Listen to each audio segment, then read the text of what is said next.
Look at me when I'm talking to you. My husband roared in front of his entire family, his hand striking my cheek. But the fool never imagined that my vengeance for years of humiliation would destroy him forever. The plate smashed against the wall just behind his head, shattering not only the porcelain but the last vestiges of his dignity. Camila, at 35, carried a weariness in her eyes that didn't match her age. It was the kind of fatigue that settles in your bones when your body learns to live in a state of constant alert. She wore a simple, long, dark blue dress, her hair pulled into a tight bun that tried to hide the trembling of her hands. She had spent the entire afternoon cooking for the Montgomery family. The celebration dinner was an annual tradition that brought together all of her husband's blood-sucking parasites. His mother, Eloise, with her eternal look of superiority, his brother, Ian, whose smile seemed to be sculpted by the devil himself, and a few political figures who came to applaud the family's hypocrisies while their fingers dripped with expensive shrimp. Camila remained silent as always, as she was expected to be, not because she had nothing to say, but because every word that came out of her mouth tended to have consequences. At the table, Tobias, her 10-year-old son, picked at his food silently, looking at no one, with his headphones on, oblivious to the tension. She watched him as if she could protect him. Julian poured himself a third glass of wine. His shirt was unbuttoned to his chest, his expensive watch gleaming under the light of the chandelier. He was particularly on edge. His campaign for Director of Urban Development was at stake, and the dinner had to be perfect. The problem was his definition of perfection didn't allow for the slightest mistake, not from her or anyone else. "What kind of meat is this?" he asked in a dry voice. "Filet mignon in a wine sauce," Camila replied softly. "I didn't ask for the recipe, Camila. I asked what kind of meat has gristle," he said, dragging out the word like a knife. "I tried it. It's delicious." One of the guests intervened, trying to lighten the mood. Julian didn't even bother to thank him. He just stared at Camila with a quiet fury, the kind only she knew how to interpret. And then, without warning, he threw the plate with such violence that the cutlery went flying. "Look at me when I'm talking to you," he roared. "Or are you so used to doing everything wrong that you don't even care anymore?" A heavy silence fell over the table. Everyone knew the atmosphere had shattered. Ian's table knife hung in the air, halfway through cutting a piece of bread. Eloise let out a long sigh, as if her son's violence was just another social faux pas rather than a tragedy. Camila looked up but said nothing. Her eyes were dry. Fear no longer expressed itself in tears, only in the pulse that throbbed in her ears. And then, without warning, Julian's hand slammed against her cheek with a brutal force that echoed. Tobias jolted upright. Her son, her little boy, looked at his mother, then at his father, and then back at his plate, lowering his head as if he wished to disappear. Camila didn't scream or even cover her face. She just closed her eyes for a second. Eloise raised her glass, her face perfectly composed.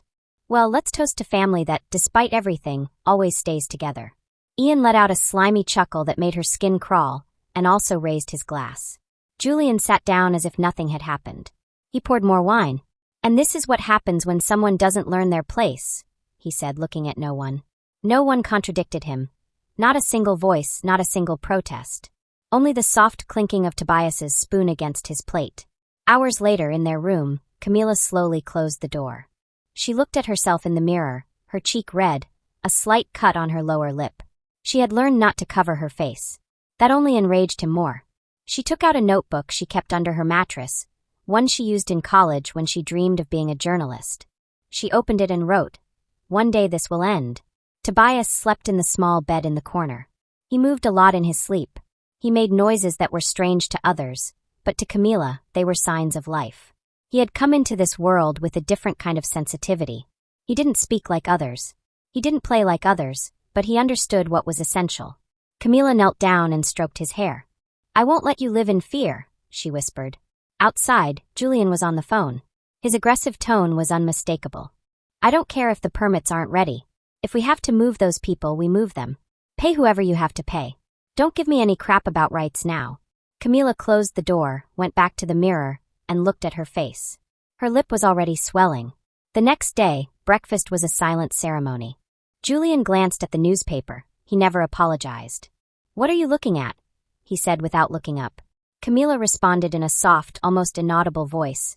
"Nothing. I was just listening to you." Julian looked up and smiled ironically. "You learned, it seems. I hope you don't forget." At school, Tobias had a meltdown, A scream, a fall to the floor. The teachers called Camila. She ran to him and hugged him. He cried without tears, only guttural sounds.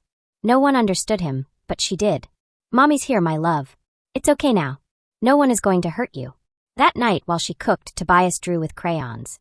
He showed her a paper. A big figure with arms, another smaller one with a tear and an outstretched hand. "Who is this?" Camila asked. Tobias just pointed to the big figure and said, "He screams." Then he pointed to the small figure and said, "Mommy." Camila put the drawing in her purse. She knew it would be evidence one day. That same night, while Tobias slept, Julian came into the room. "What's wrong? Are you giving me the silent treatment to punish me? Because if that's what it is, it won't work. I know you, Camila. You're weak. You wouldn't last a month without me." She looked at him, not with fear, just with an infinite sadness. "I don't want to last without you. I just want to live in peace. Peace doesn't exist. Not in this family. Here, you do what you have to do. And what you have to do is hit, silence, and humiliate. Don't provoke me," he shouted and punched the wall. Camila didn't flinch, she just said, "You're wrong. I'm not weak. I've endured more than anyone should, but not anymore." That night, as she fell asleep, she wrote in the notebook again. "I'm not weak. I'm waiting for the exact moment." The next day, she visited a bookstore. She bought a hidden recorder, hid it in a locket, then went to the school and talked to the guidance counselor. "My son needs help, and so do I. Do you know of any support groups?" The counselor gave her a card. Women's Circle. Every Thursday. Free admission. She held it tightly, as if it were a lifesaver. That night, Julian demanded sex as always. No caresses, no tenderness, just the mechanical act of a body that felt it had the right to possess. She didn't say no, but inside, she was just counting the days. Then she locked herself in the bathroom and cried in silence for her son, for herself, for all the women trapped behind walls that looked normal.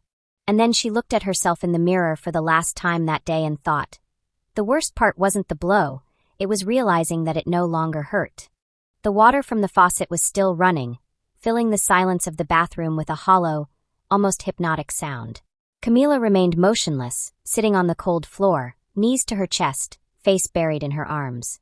The tears were gone, not because the pain had left, but because her body had adapted to living with it, like someone who learns to walk with an open wound on their foot. The reflection in the mirror looked at her with the same expression as always, defeated but still alive. She slowly got up, dried her face, and left without a sound. She walked to Tobias's room, covered him with a thin blanket, and kissed his forehead. Then she slipped into her bed and waited for the clock to strike the exact hour to get up. The early hours of the morning were the only time of day when the world seemed to demand nothing from her. There, between the darkness and the soft sound of her son's breathing, Camila began to rebuild herself. The next morning, as she dropped Tobias off at school, the counselor stopped her in the hallway. She had a kind but tense expression, as if she had wanted to speak for a long time. "Camila, do you have a minute?" She nodded, a little confused. "I saw your reaction the other day when Tobias had his meltdown. I want to tell you something as a mother, not as a professional. Sometimes the child isn't the only one who needs help. There's a small, discreet group called the Women's Circle.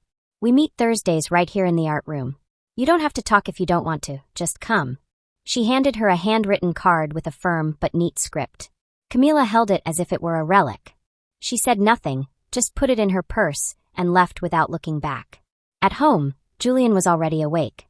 Fresh out of the shower, he paced the kitchen like a king without a crown. He didn't say good morning. He didn't ask about Tobias. He just grunted while checking his phone and throwing out phrases into the air. "Those idiots at City Hall think they can put conditions on me. Do you realize who they're dealing with? I've given my life for this city." Camila poured his coffee in silence. "Aren't you going to say anything?" She looked at him calmly. "What do you want me to say?" He smiled with contempt. "That you know your place. You finally learned." She lowered her gaze, but inside, the fire was beginning to take shape. That night, while he slept, Camila took the small box with the locket she had bought days ago out of the drawer. Inside was a tiny recorder. She tested it in silence, whispering in front of the mirror. "This is for me, for Tobias, for those who didn't make it." She hid it among her necklaces and put the box away. Her plan was no longer just an idea, it was a decision. Thursday came at 5 p.m. After leaving Tobias with a neighbor, she walked to the school. The art room was lit with dim lamps, with chairs arranged in a circle and the smell of freshly brewed coffee. At first, she hesitated to go in, but a voice called to her from inside. "You can come in. We don't bite. Well, only those who deserve it." The woman had short hair and an easy laugh. She was tall, with a direct gaze and a tone of voice that shifted between tenderness and fury. An ex-nurse, as she would later find out, who had lost her job after reporting a patient's husband for abuse. "I'm Camila," she said in a low voice as she sat down. "No one asks too many questions here. We just talk and listen," the woman replied, handing her a cup of tea. The other women nodded. Among them was Sandra, no older than 23, with deep dark circles under her eyes and a sleeping baby in her arms. "My husband left me when he found out I was pregnant," she said. "He said I was a burden. As if he were a gift," she said with a sarcasm that hid a raw sadness. Camila listened but didn't speak. Something inside her began to crack, not from pain, but from recognition. She wasn't alone, and she wasn't the only one. "I know many of you think there's no way out of this," the woman, who was named Raina, said while lighting a cigarette. "But I promise you there is. You just have to find the right thread and pull it until everything crumbles." Camila didn't say much that day. She just listened. But when she left, she walked with a new feeling. It wasn't relief. It was something closer to an organized rage, a force that was starting to take shape. That same night, while going through an old box of memories, she found a wrinkled postcard. It was from her college days. On it, a handwritten dedication read, "To the bravest woman I've ever known. Never forget that you deserve to be happy." It was signed Lazaro. Lazaro, the same man who had wanted to take her to another city. The same man who kissed her hand the last time they saw each other. The same one Julian had made disappear with anonymous threats. She never knew for sure, but something had always felt strange about that sudden breakup. She searched for his name online, and it appeared immediately. Lazaro Ortega, neurosurgeon at St. Michael's Hospital, specializing in pediatric neurology. A chill ran through her. She sent a simple, brief message to the number she found on a medical site. "Hello, it's Camila from college. I need to see you. It's important." The next day she received a reply. "Of course. The Cloud Cafe. Friday at 5 p.m. I'm there every Friday in case you show up." Friday arrived with anxiety. Julian was out at political meetings. She got ready without overdoing it. She didn't want to look excited, but her heart was beating differently. It wasn't love, it was something deeper. It was memory. The cafe was almost empty. The place had the same atmosphere as years ago. Soft music, warm lights, the smell of ground coffee. And there was Lazaro, hair slightly gray, glasses, a kind expression. He stood up when he saw her, with a mix of surprise and tenderness in his eyes. "I can't believe it," he said. "You look the same." She smiled. "You look better, like the expensive wine you never bought me." They laughed, and the tension eased. "How have you been?" he asked, though the answer was written on her face. "Surviving. I have a son. His name is Tobias. He has autism." Lazaro shifted. "I work with kids like him. If you need help." "That's why I wrote to you," she interrupted. "He needs more than I can give him. But I also wrote to you because I can't do it all alone anymore." He looked at her carefully. "Julian, yes, it's been tough." She stared at him. She didn't need to answer. "I've seen many women who come in with broken skin but an intact mind. You're the other way around. That only heals if you want it to. Only if you fight, and you don't fight alone." They sat in silence. Then she got up. "Thank you. I didn't know if you'd come. I didn't know if you were real or just a memory I'd invented," he said with a half smile. At home that night, Camila opened her laptop. She searched through old files until she found one she had created years ago, but never had the courage to fill. She renamed it in all caps, Plan B, and started to write. Step 1, record everything. Step 2, document Julian's corrupt deals. Step 3, get proof of Ian's dirty money. Step 4, contact the local press. Step 5, protect Tobias. Step 6, survive. As she wrote, she didn't tremble. For the first time in a long time, she didn't tremble. The tears that used to empty her now gave her energy. Fear was no longer a brake, it was gasoline. She knew she was in danger. She knew Julian would never forgive a betrayal, but inside, one thing was clear. It was no longer about resisting, it was about destroying and rebuilding from scratch, from the ruins, from herself. And as she saved the file, she thought, this time, I'm the one who's going to scream, and they'll have to listen, even if it's the last thing I do. The file titled Plan B closed with a dull click, but the echo of what Camila had just written reverberated inside her like a silent explosion. It was more than a list of steps. It was a vow, a pact with her broken self, with her son, with all the women who lived behind doors that hid screams like hers. The next day, the sky dawned cloudy. Camila made breakfast as she did every morning. The movements were the same, but something had changed in her body. It was no longer a reflection of obedience. It was strategy. Her gaze went back and forth from the kitchen to the clock. Julian came down late as always, checking his phone, talking loudly just so she could hear. Ian's going to announce his candidacy today. I have to manage the show. Everything has to be impeccable. And I don't want any failures, you hear me? Camila served the cold coffee. He tasted it and spat it out. What is this crap? You asked for it like this, black, no sugar. Are you trying to be smart? She didn't answer, just looked at him. But this time, the look wasn't of fear. It was of calculation. Julian clicked his tongue, put the cup down and walked away. Camila knew that Ian's political campaign wasn't just an excessive ambition. It was a carefully constructed plan to shield the corruption that both brothers had been running for years. A network of manipulated public contracts, illegal displacements, favors paid with land, housing that was never built, and the most disgusting thing, silence bought with threats. That machinery of lies worked with surgical precision, and everyone feared it. That same morning, Camila locked herself in the cleaning closet, took out Julian's toolbox, and unscrewed the false bottom of the gray filing cabinet. There, among old papers and accounting books, she found the documents. They were copies of agreements signed by phantom companies with altered dates and forged signatures. There were also envelopes with names and amounts. Everything was very well organized, too perfect not to be criminal. She took photos with her phone, one by one, every paper, every signature, put everything back where it was, and left as if nothing had happened. When she arrived to pick up Tobias from school, chaos had already broken out. Your son had a very strong meltdown, the counselor said, her eyes red. He vomited, had a seizure. We took him to the hospital in an ambulance. Camila felt the world shrink. She ran without thinking. The hospital was gray, noisy, full of people. The pediatric wing smelled of disinfectant and desperation. Lazaro appeared at the end of the hallway, his lab coat still stained with surgical blood. Camila, we need to talk. She felt her body turn to air. What's wrong? Is he okay? Where is he? He's under observation.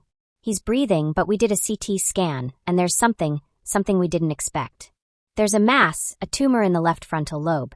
He needs urgent surgery. Camila staggered. She didn't cry, she didn't scream. She just sat down slowly as if her body already knew what her soul hadn't yet accepted. Is it malignant? We can't know without a biopsy. But if we don't take it out soon, it will affect his development even more, or worse, he could die. Lazaro lowered his gaze. He didn't need to answer. That night, Julian arrived home late. He smelled of cheap whiskey and another woman's perfume. Camila waited for him, sitting on the sofa, her face hard, her eyes dry. Tobias is in the hospital. He has a tumor. He needs urgent surgery. Julian dropped his keys on the table. He didn't even pretend to be surprised. And we need money. The hospital doesn't have the equipment. We have to take him to a private clinic. I'm not spending a penny on him. She didn't think she had heard right. What did you say? That kid can't even look me in the eye. He's not normal. He never has been. Do you know how much shame I've gone through because of him? I don't even know if he's mine. Camila got up. For the first time in years, she approached him without lowering her gaze. He is. And even if he weren't, he's mine, and I'm going to save him. With or without you. Julian smiled mockingly. With what? With your savings?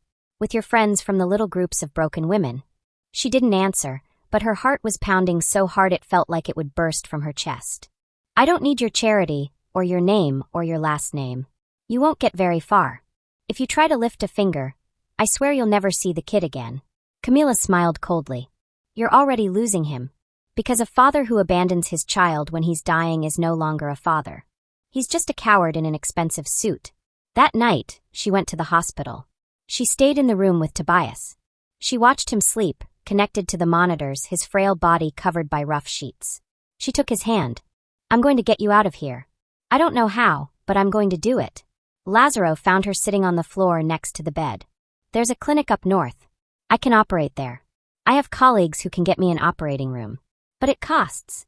How much? $40,000. I don't have that. But you can get it, he said. She looked at him. He understood. I'm not asking you to sell your soul, Camila, just to use what you know. That night she returned home, went to the bathroom, took off her blouse, and looked at the bruise on her shoulder. She still had the mark from Julian's last shove. She took out her phone, played the audio recorded in the locket. Julian's voice was clear, like a direct confession. "That kid can't even look me in the eye. I'm not spending a penny on him." She saved the audio in a folder titled Evidence. Then she opened her Plan B file. She added a new line. Step 7, go public. Let it burn. She sent a message to Reina. "Do you know anyone in the press?" The answer came quickly. "Yes. A journalist who has already been threatened twice. She doesn't back down. I'll give you her number." Camila wrote. "I'm Camila. I have audios, documents, and names. And a sick son. Are you interested?" The answer didn't take long. "See you tomorrow. Don't send anything through here. They can track it." Meanwhile, Julian was on the phone in his office. "Ian, we have a problem. That journalist, the one who's investigating the contracts. We have to shut him up. I don't care how." On the other end of the line, Ian responded calmly. "Everything has a solution, brother. As long as you keep your little wife under control, I'll handle the rest." Julian hung up and poured another drink.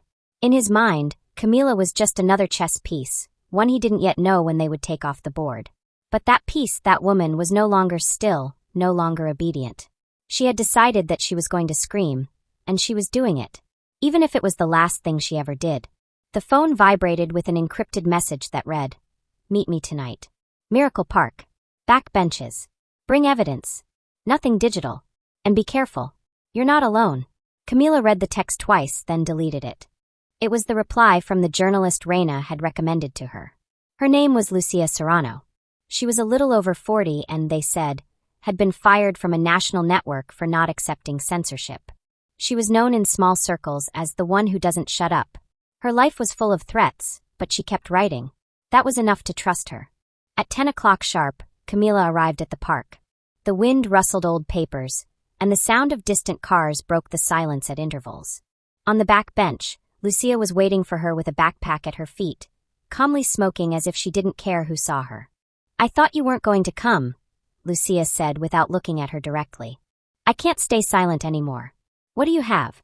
Camila opened her purse, took out a thick folder tied with a string, and placed it on the bench. "Contracts, names, payments, all linked to Julian and his brother Ian. But it's not just that, I also have this." And she pulled out a small player. She turned it on. Julian's voice came through clearly like a bullet. "That kid can't even look me in the eye. I'm not spending a penny on him." Lucia didn't blink. That's the kind of phrase that sets the internet on fire. "But this could cost you your life. I'm already dead inside. I just want to save my son. And if I have to blow all this up to do it, I will." Lucia nodded. She put the folder and the player in her backpack. "Give me a week. I'm going to move this with allies. The material will be leaked as if it didn't come from you. You'll be in the eye of the hurricane, but you won't be seen. You're the perfect shadow to let it burn from within." Camila left with her heart beating like a war drum. That night, she returned to the hospital to sleep next to Tobias. Lazaro would stop by every now and then with his wrinkled lab coat, and a look that mixed professional concern and poorly disguised tenderness. "I don't care if I don't get rest," Camila said, seeing her son breathe with effort. "As long as he keeps fighting, I will too." Lazaro just gestured. Then he placed one of Tobias's drawings on the wall. It was a crying son over a black house. "Your son sees more than he seems to." 3 days passed and the fire began. A social media post titled "The Invisible Wife" appeared on an anonymous account. The video began with Julian's voice, then showed scans of fraudulent contracts, and finally an old photo of Camila with text that said, "She endured in silence. Now she speaks for many." The video went viral in a matter of hours. Comments multiplied. "Who is this brave woman? That guy is disgusting and he's a public official. I was invisible too." Not anymore. In Ian's office, the phones wouldn't stop ringing. Calls came from the governor's office, from allied construction companies, from the press. The contracts began to freeze. How the hell did that leak? Ian shouted as he smashed his glass against the wall. Julian, on the other side of the desk, seemed stunned. "I didn't say that in public. There's no way they could have recorded me. Someone did it, and it wasn't just anyone. This came from inside. Camila, who else lives with you? Who hates you enough to destroy us?" Julian swallowed. "I'll take care of it, I swear." That same night, he entered the house like a storm.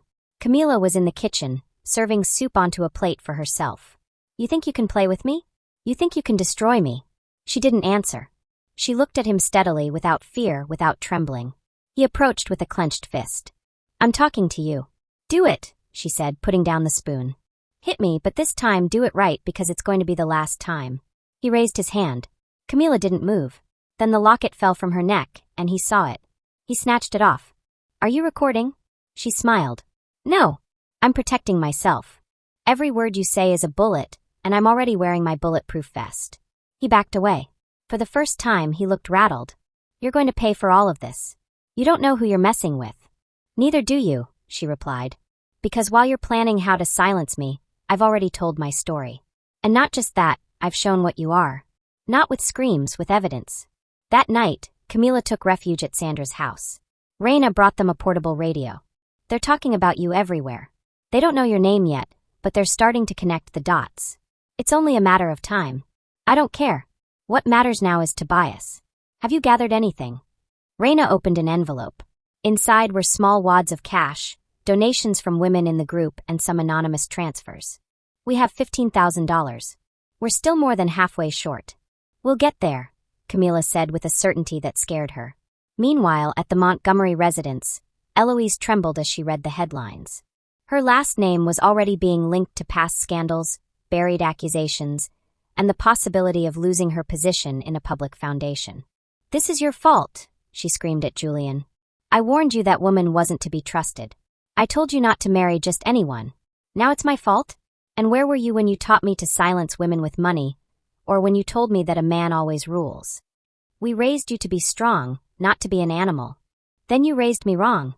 Eloise, pale, went up to her room with a trembling glass of water. Her world was crumbling, and she couldn't control it. At the same time, Ian had his own strategy.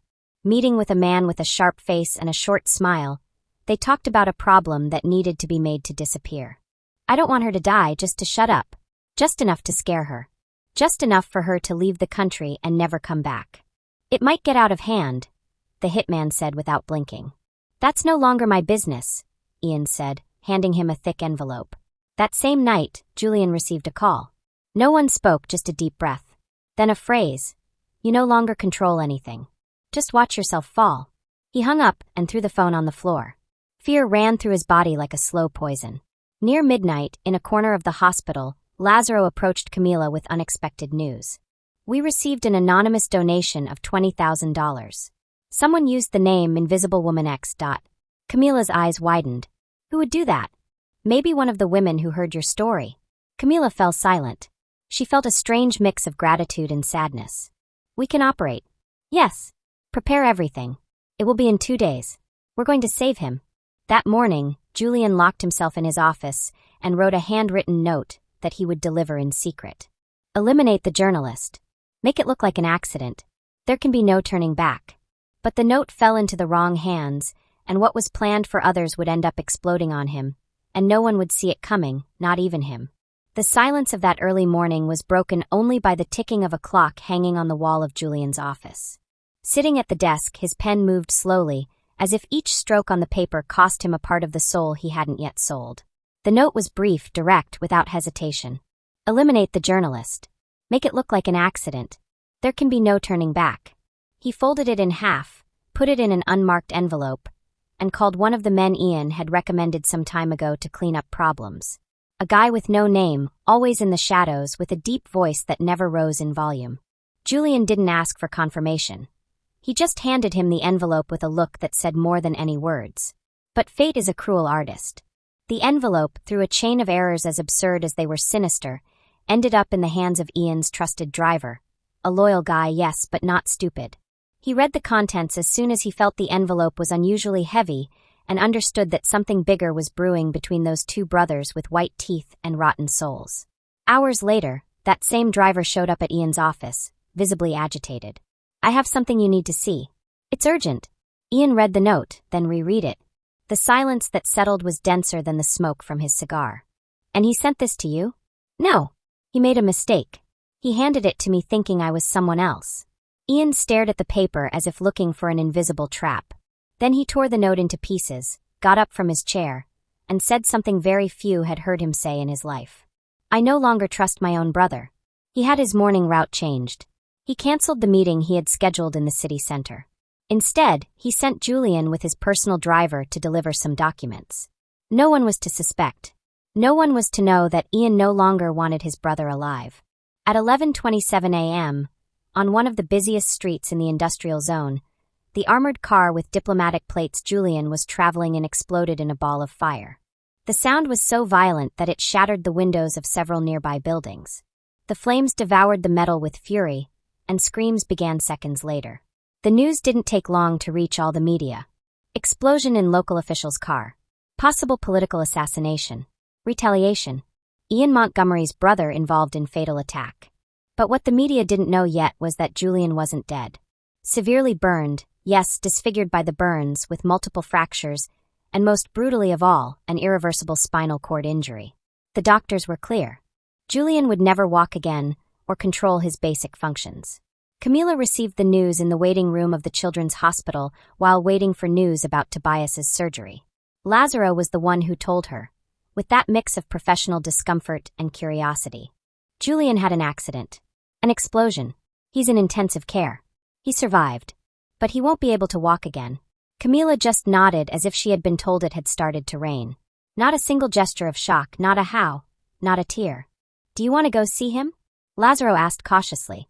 I want to make sure he's alive, she said. Not because I care, but because I don't want anyone to blame me for his death. She crossed the city with the same serenity one has when going to sign a pending document.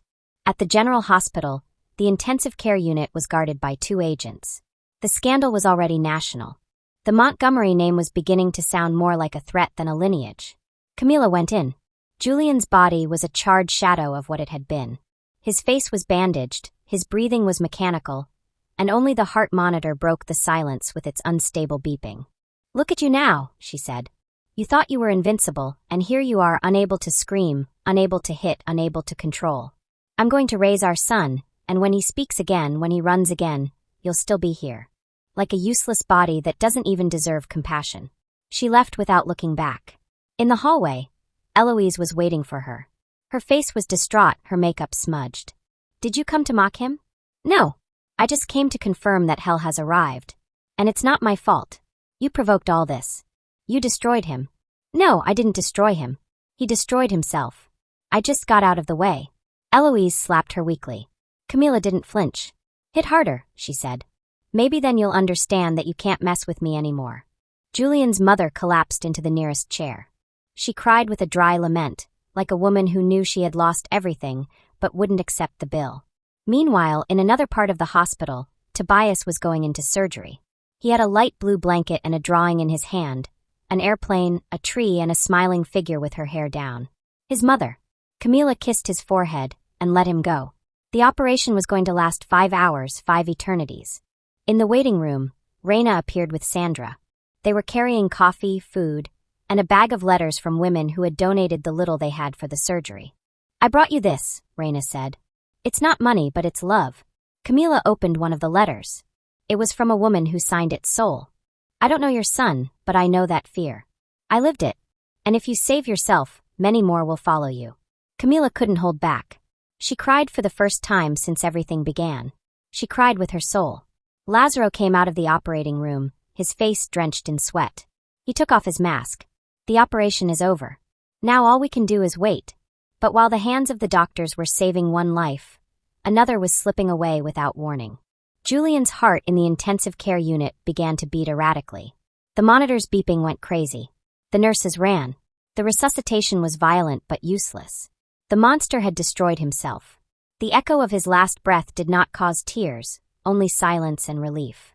Camila, from the other end of the hospital, didn't know yet, but her vengeance was already complete, although there was still one life to rescue, and it was just beginning. Camila sat on the floor of the hallway, her back against the cold hospital wall. The fluorescent lights hummed above, indifferent to the uncontrollable trembling that ran through her body. Her eyes were red, her hair loose and damp with sweat, her hands covering her face. She couldn't take it anymore. She couldn't hold back the tears. It was as if all the tears she had saved for years had found the exact crack to escape through. She wasn't just crying for Tobias. She was crying for everything she no longer had the strength to name. For the lost years, for the silences, for every word she swallowed to avoid being hit. She cried for the girl she had been, for the woman who survived a hell with her mouth shut, forever feeling she didn't deserve anything better. Lazaro knelt in front of her without saying a word.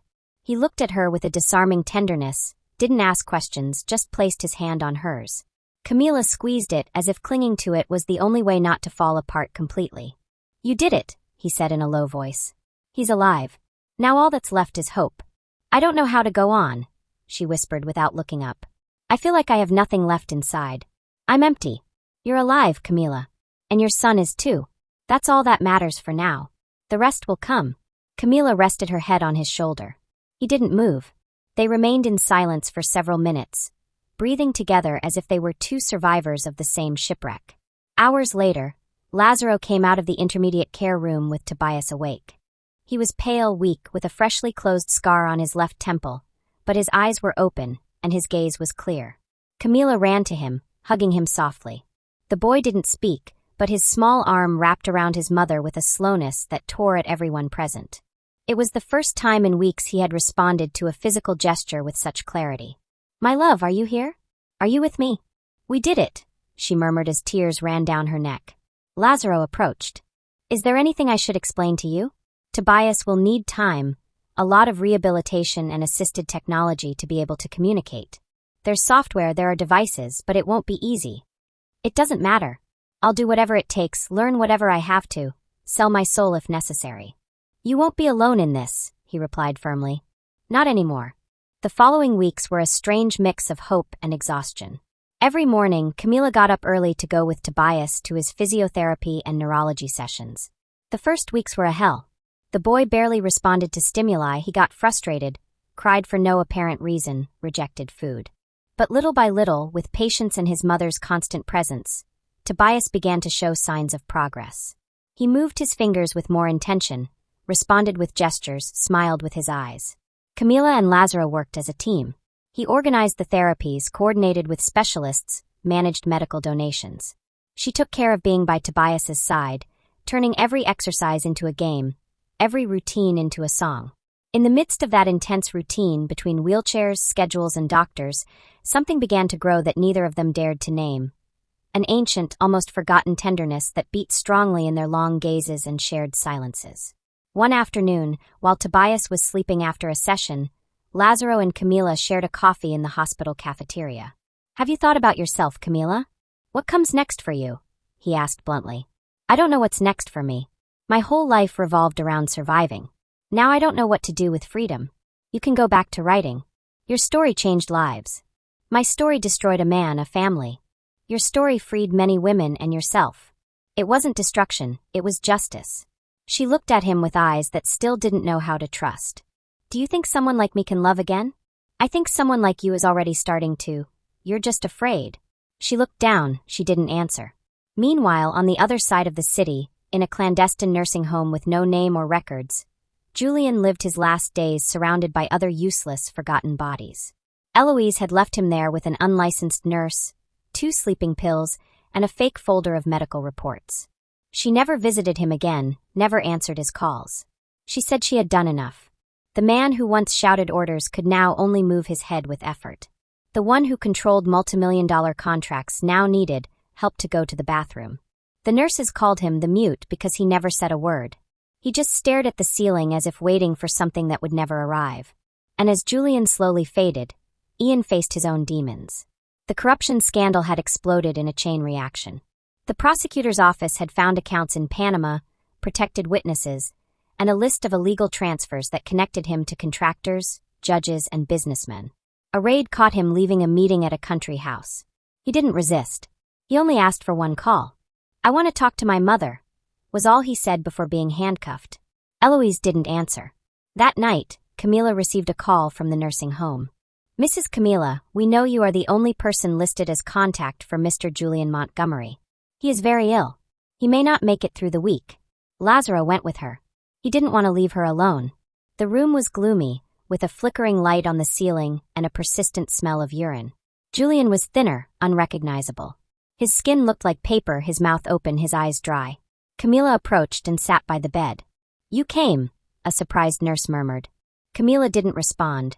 She just took Julian's hand, that hand that once hit with such force and could now barely hold a sheet. I don't hate you. Not anymore. I don't feel anger. I feel pity, because you didn't know how to love. Because you were taught that a man imposes, he doesn't give in. Because you believed you were strong when you were really just a coward disguised as a man. Julian blinked. A single tear ran down his cheek. I forgive you, not for you, but for me, for my son, and for the women who haven't escaped yet. She got up, kissed his forehead with the same coldness with which one bids farewell to a defeated enemy, and left without looking back. At the pediatric hospital, Tobias began to use a communication device with visual buttons. He pressed an icon with a happy face, and then pointed to his mother. Camila couldn't hold back her tears. Are you happy for me? The boy nodded. He pressed another button. This time the machine emitted a digital voice. I love you. The world stopped. Camila covered her mouth, fell to her knees. She cried as if her life were being returned to her word by word. Lazaro was there. He didn't say anything, just hugged her from behind. Camila looked up, looked at him, and this time she didn't look away. What if I let you stay? I'm not leaving even if you ask me to. Then stay. And in that instant, something was born from the ruins. It wasn't just love, it was peace, it was freedom, it was the beginning of a new life. The morning Camila opened the doors of the headquarters of the Invisibles, the sky was cloudy, but not a single cloud could overshadow the light coming from her eyes. She wore a simple white blouse, her hair loose, no makeup. She didn't need masks. Not anymore. In front of the newly painted lavender building, a group of women began to gather.